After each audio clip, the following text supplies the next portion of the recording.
दोस्तों India money के digital में आप सभी का एक बार फिर से स्वागत है। दोस्तों अगर आपने यहाँ पे धनी का फ्रीडम कार्ड लिया है या फिर आपने धनी से कोई लोन लिया है, जी हाँ मैं बात कर रहा हूँ यहाँ पे धनी ऐप्स की। अगर आप उससे रिलेटेड कोई इशू फेस कर रहे हो तो उसकी आखिर आपको कंप्लेंट्स कहाँ करनी है, आखिर उससे आपको कैसे निजात पाना है, जो भी आपकी कंप्लेंट है उन सब के बारे में आज इस वीडियो में हम यहाँ पे बात करने वाले हैं और उसके पीछे की वजह क्या है वो भी हम आपको बताने वाले हैं। इसलिए इस वीडियो को पूरा एंड तक देखिए। अगर आप हमारे चैनल में अभी आप पहली बार विजिट कर रहे हैं तो हमारे चैनल को सब्सक्राइब कर लीजिएगा, साथ ही साथ उसके जो बगल में बेल आइकन का बटन होता है उसे भी आप प्रेस कर लीजिएगा, ताकि हम बैंकिंग से रिलेटेड, लोन से रिलेटेड, जिससे भी रिलेटेड वीडियोस बनाए उसकी नोटिफिकेशन आपके पास सबसे पहले। तो दोस्तों मैं आपसे सबसे पहले बताना चाहूँगा, आज के टाइम पे शायद ही ऐसा कोई बंदा होगा जो जिसके मोबाइल में एक मैसेज नहीं आया होगा या फिर जिसको इसके बारे में पता नहीं होगा, जिसने ऐड नहीं देखा होगा धनी का। जी हाँ दोस्तों, धनी का ऐड नहीं देखा होगा वन फ्रीडम कार्ड के बारे में। जी हाँ दोस्तों, वन फ्रीडम कार्ड के बारे में, जिसमें आपसे वादा करा जाता है कि आपको 1 लाख रुपए का लोन 0% इंटरेस्ट पे मिलेगा और एकदम टाइम टू टाइम पे बैक करने पे आपको 3 EMI फ्री भी मिलती है। और साथ ही साथ में यहाँ पे आपको बोला जाता है कोई भी इसका हिडन चार्ज नहीं है। तो ये सारे मैसेज बहुत ज़्यादा आज के टाइम पे फ्लोट हो रहे हैं, बहुत ज़्यादा ऐड आज के टाइम पे दिखाए जा रहे हैं, जिससे कि लालच में आके इंसान लोन ले लेता है। दोस्तों एक तो गड़बड़ है यहाँ पे, कुछ ड्रॉबैक की भी बात करेंगे, लेकिन कुछ अच्छी बातें भी करने वाले हैं यहाँ पे। अच्छी बातें दोस्तों उनके लिए है जिनको इनसे अर्निंग करनी है, जो इस ऐप्स से अर्न करना चाहता हो तो उसके लिए काफ़ी अच्छी ऐप्स है, क्योंकि इसमें अगर आप प्रेफर करते हो तो आपको 50 रुपीज़ मिलता है और अगर वो कुछ उससे परचेस करता है, उसके कार्ड का यूज़ करता है तो उससे कमीशंस मिलता है, जिससे कि जिसने शेयर करा है शेयर के थ्रू उसको अच्छी खासी कमाई होती है। और यहाँ पे बहुत सारे गेम्स के भी ऑप्शंस होते हैं, जिससे कि काफ़ी ज़्यादा एक मतलब आप मान सकते हो कि मंथली उसको रिचार्ज करने के लिए पैसे तो हो जाते हैं। और अगर आपका ज़्यादा बड़ा नेटवर्क है लोगों का तो आप एक अच्छा खासा अर्न कर सकते हो। लेकिन लालच अब यहाँ पे दोस्तों आ जाती है लोगों के मन में, जब वन फ्रीडम कार्ड लेते हैं तो वो वन फ्रीडम कार्ड होता है कि आप टाइम टू टाइम इसका यूज़ करें और पेमेंट कर दें। लेकिन होता क्या है कि बहुत लोग उस पर लोन के लालच में आके लोन, उसके बाद उनकी EMI बन जाती है। और बहुत सारे केसेस मेरे को ऐसा देखने को मिला है दोस्तों। पर्सनली यहाँ पे मेरे बोल सकते हो कि भाई के दोस्त के साथ उन्होंने लिया था, उन्होंने टाइम टू टाइम हर एक पेमेंट करी थी धनी की। इनको पहले कार्ड का ऑफर हुआ था, उसके बाद उनको पर्सनल लोन का ऑफर हुआ, जिससे उन्होंने लोन ले लिया उससे और उन्होंने टाइम टू टाइम पेमेंट करी, नेचमेंट डेट कराया, पेमेंट हो गई सक्सेसफुल। लेकिन उनके बाद भी उनकी EMI काटी गई।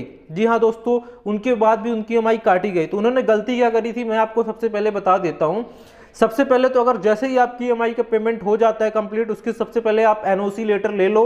NOC लेटर अगर आपका रहेगा, अगर आपके बैंक अकाउंट से अननेसेसरी चार्ज काटा जा रहा है तो उस बैंक अकाउंट में वो मेंशन हो जाएगा कि इसने काटा है। अगर उसने चार्ज काटा होगा दोस्तों तो यकीन मानिए आपका पूरा का पूरा पैसा वापस होगा, 100% पूरा पैसा आपका वापस हो जाएगा।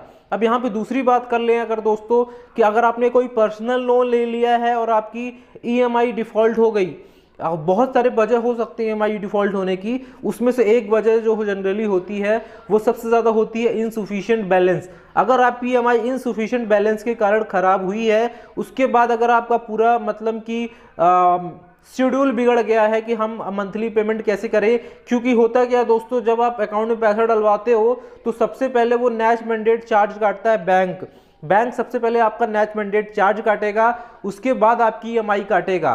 तो दोस्तों कभी भी अगर ऐसा होता है कि इनसुफिशिएंट बैलेंस की वजह से आप नेक्स्ट EMI जब भी डलवाओ तो उसमें आप ये ध्यान रखिए कि आपका जो नेच मैंडेट का जो चार्ज है उसको आपको डलवाना पड़ेगा। अदरवाइज होगा क्या, जितना आपने पैसा इस EMI के लिए डलवाया था वो पूरा नेच के फॉर्म में काट लिया जाएगा और आपको इस मंथ की जो EMI है वो EMI भी बाउंस हो जाएगी।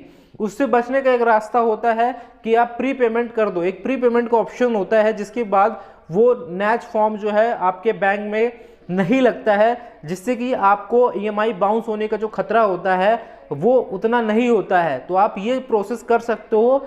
या फिर आप बहुत सारे लोगों का क्वेश्चन आता है कि सर हमने सारी ही EMI उनको मतलब रिकवरी एजेंट्स को दी है, क्योंकि हमें डर था कि हमारे बैंक अकाउंट से नेच के फॉर्म में पूरा पैसा कट जाएगा, इसलिए हमने सारी EMI जो है वो उनको दी है, रिकवरी एजेंट्स को दी है। तो ऐसे केसेस में जो पेनल्टी और ओवरड्यू का जो चार्ज है वो बढ़कर बहुत ही ज़्यादा हो गया है। तो ऐसे केसेस में हमें क्या करना चाहिए? तो दोस्तों बहुत ही ईजी मैं आपको लैंग्वेज में अगर बता दूं तो ऐसे केसेस में कंपनी क्या करती है, जब बहुत ही ज़्यादा ओवरड्यू किसी पर्सन का चार्ज हो जाता है उस केस में उसका 70 से 100%, जी हाँ मैं बात कर रहा हूँ मिनिमम 70 से 100% पेनल्टी रिमूव कर देती है। और यहाँ पे आपको उसके लिए बोलना पड़ेगा, लेकिन बहुत बार कंपनी वाले खुद बोलते हैं कि हम आपकी पेनल्टी पूरा 70% या 100% हटाने वाले हैं, सिर्फ आपने हमसे जितना लिया था आप सिर्फ उतना पेमेंट कर दीजिए, जितनी आपकी ईएमआई थी सिर्फ उतना पेमेंट कर दीजिए, आपको ओवरड्यू और पेनल्टी देने की ज़रूरत नहीं है ऐसे केसेस में। तीसरा केस आता है दोस्तों, जब आपकी कोई गलती नहीं हो उसके बाद भी अगर ऐसा इश्यूज आ जाए, उसके लिए आपको इनके कस्टमर केयर को प्रॉपर डिटेल के साथ जो भी आपके साथ चीज़ें हुई हैं उनके पूरी प्रॉपर डिटेल के साथ आपको मेंशन करके उनको मेल करना होगा। ठीक है, मैं डिस्क्रिप्शन में उनका मेल आईडी देने की कोशिश करूंगा जिसमें आप अपनी कंप्लेंट्स फाइल कर सकते हो। ठीक है, लेकिन अगर ऐसा होता है कि 30 दिन के अंदर आपको एक जेन्युइन रिस्पांस नहीं मिलता, जिससे आपको सेटिस्फैक्शन नहीं होता, आपको लगता है कि ये रिस्पांस शायद गलत है और मेरी अभी प्रॉब्लम सॉल्व नहीं हुई है, ठीक है, तो ऐसे केसेस में डायरेक्ट आप जा सकते हो आरबीआई की वेबसाइट में। आरबीआई की वेबसाइट में जाने के बाद उसमें एक कंप्लेंट का ऑप्शन होता है, फाइल कंप्लेंट, उसमें आप उस पर एनबीएफसी के थ्रू कंप्लेंट्स कर सकते हो। इनकी एनबीएफसी है इंडिया बुल्स धानी। लेकिन यहाँ पे आरबीआई भी कहता है कि सबसे पहले अगर आप हमारे पास आ रहे हो कंप्लेंट्स लेके तो सबसे पहले आपको आना पड़ेगा, पहले जाना पड़ेगा उस बैंक, मतलब जो भी है बैंक है या फिर जो भी एनबीएफसी है उनके मतलब कि हेड के पास जाना पड़ेगा, उनको अपनी कंप्लेंट्स बतानी पड़ेगी। अगर वो आपकी कंप्लेंट सॉल्व नहीं करते तो आप हमारे पास आइए, हम आपके केस का निपटारा करेंगे। तो दोस्तों यहाँ पे एक चीज़ मैं और बताना चाहूँगा कि ऐसे कभी भी आप मैसेज देखते हो, आज के टाइम पे क्रेडिट कार्ड मिलना बहुत इजी हो चुका है। पहले के टाइम पे बहुत ज़्यादा सोर्स ऑफ इनकम देखा जाता था, लेकिन आज के टाइम पे हर चीज़ बहुत ही आसानी से मिल जाती है, चाहे वो क्रेडिट कार्ड हो चाहे वो लोन हो। आपके मोबाइल में ऐसे मैसेज हज़ारों फ्लोट करते हैं, बहुत सारे फेक होते हैं, बहुत सारे जेन्युइन भी होते हैं।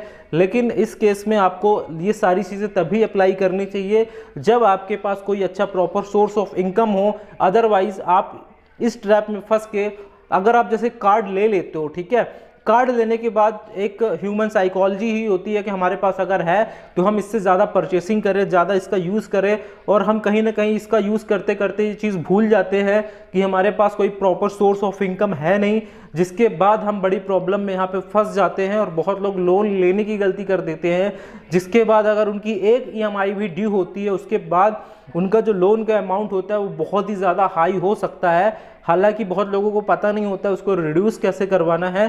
तो मैंने इस वीडियो में आपको पूरी प्रॉपर डिटेल बता दी है कि कैसे आपको इनकी जो पेनल्टीज़ है वो सारी चीज़ें हटवानी है। तो अगर आपको ये वीडियो अच्छा लगा हो, अगर आपको ये वीडियो इन्फॉर्मेटिव लगा हो तो इस वीडियो को लाइक करो। अभी तक अगर आपने हमारा चैनल सब्सक्राइब नहीं करा, हमारा चैनल को सब्सक्राइब कर लीजिए। अगर आप इसी तरह के इन्फॉर्मेटिव वीडियोस देखना चाहते हो तो कमेंट करके बता दीजिएगा। अभी भी अगर धानी की फ्रीडम कार्ड से रिलेटेड, धानी लोन से रिलेटेड कोई भी आपके मन में क्वेश्चंस हैं तो आप हमें कमेंट करके ज़रूर बताइएगा। दोस्तों मिलते हैं फिर नेक्स्ट वीडियो में।